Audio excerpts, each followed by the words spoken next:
नमस्कार मित्रांनो, भावी शिक्षक आणि शिक्षिकांनो, टिप्स फॉर टीईटी मध्ये मी अक्षय वेळकर तुम्हा सर्वांचं स्वागत करतो। तर आजच्या या व्हिडिओमध्ये आपण भारतातील संशोधन केंद्र पाहणार आहोत। जे काही संशोधन केंद्र आहेत यावर प्रश्न पडलेला असतो। 2013 पासून ते 2019 पर्यंतच्या प्रश्नपत्रिका पहा, त्याच्यामध्ये यावर प्रश्न पडलेला मिळून जाईल। त्यामुळे भारतातील संशोधन केंद्र कोठे आणि कोणते आहे ते माहिती असणं गरजेचं आहे। तर आता आपण पाहू भारतातील संशोधन केंद्र कोठे आणि कोणते आहे। केंद्रीय भात संशोधन केंद्र, महाराष्ट्रातले संशोधन केंद्र वेगळे आणि भारतातील संशोधन केंद्र वेगळे, आणि भारतातील जे संशोधन केंद्र आहेत ते केंद्रीय संशोधन केंद्र आहेत। आता यात आहे केंद्रीय भात संशोधन केंद्र। केंद्रीय भात संशोधन कोठे आहे तर कटक मध्ये आहे, कटक कोटक ओडिशा। केंद्रीय भात संशोधन केंद्र कटक ओडिशा। केंद्रीय सोयाबीन संशोधन केंद्र कोठे आहे तर इंदोरला आहे, आणि इंदोर कोठे आहे तर मध्य प्रदेश मध्ये। केंद्रीय सोयाबीन संशोधन केंद्र इंदोर मध्य प्रदेश।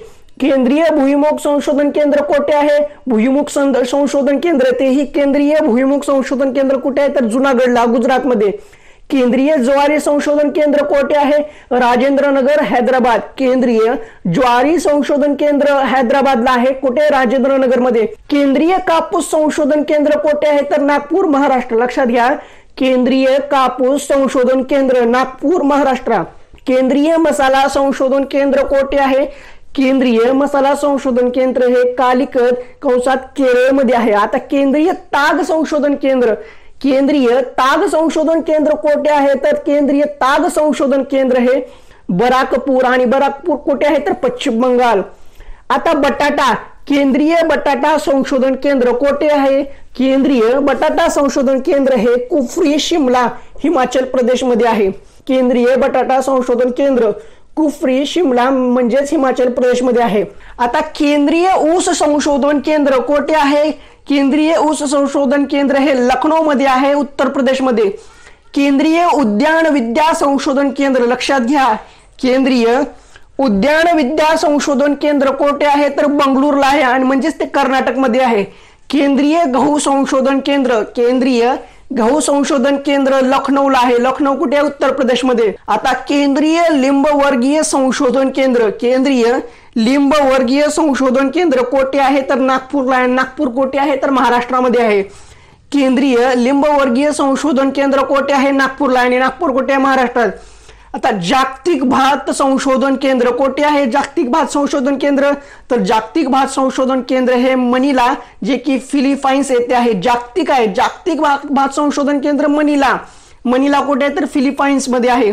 आता केंद्रीय ऊस पैदास संशोधन केंद्र, मग काय होतं, केंद्रीय ऊस संशोधन केंद्र होतं ते कुठे होते, लखनौला उत्तर प्रदेश मध्ये।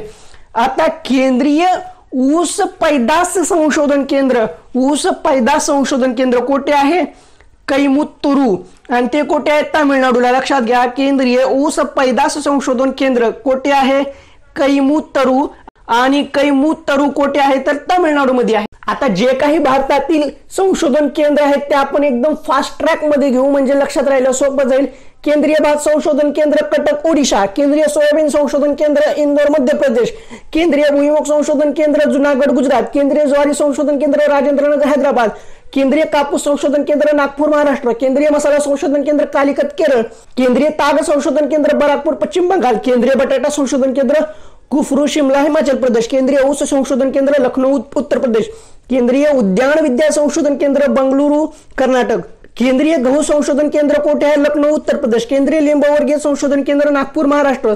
जागतिक भात संशोधन केंद्र मनीला फिलिपाईन्स। केंद्रीय ऊस पैदास संशोधन केंद्र कैमुत्तरू तामिळनाडू। तर अशा पद्धतीने भारतातील संशोधन केंद्र कोणते आहेत आणि ते कोठे आहेत ते आपण पाहिलेले आहेत। हा व्हिडिओ तुम्हाला कसा वाटला ते कमेंट बॉक्स मध्ये सांगा। याच्यामध्ये आणखीन तुम्हाला काही अडचणी असतील तर त्या सुद्धा कमेंट बॉक्स मध्ये सांगा। व्हिडिओ आवडला असेल तर व्हिडिओला लाईक करा, शेअर करायला विसरू नका, आणि आमच्या चॅनलला सबस्क्राईब करा। आणि परीक्षेसाठी सर्वांना ऑल द बेस्ट। चांगला अभ्यास करा, चांगले मार्क्स घ्या, तुम्ही सर्वजण परीक्षेमध्ये पास होणार आहात। आता परीक्षा खूप जवळ आलेली आहे, 2-4 दिवसावर आहे, म्हणून परीक्षेचं कसलंही टेन्शन घेऊ नका, टेन्शन घेऊन काही होत नाहीये।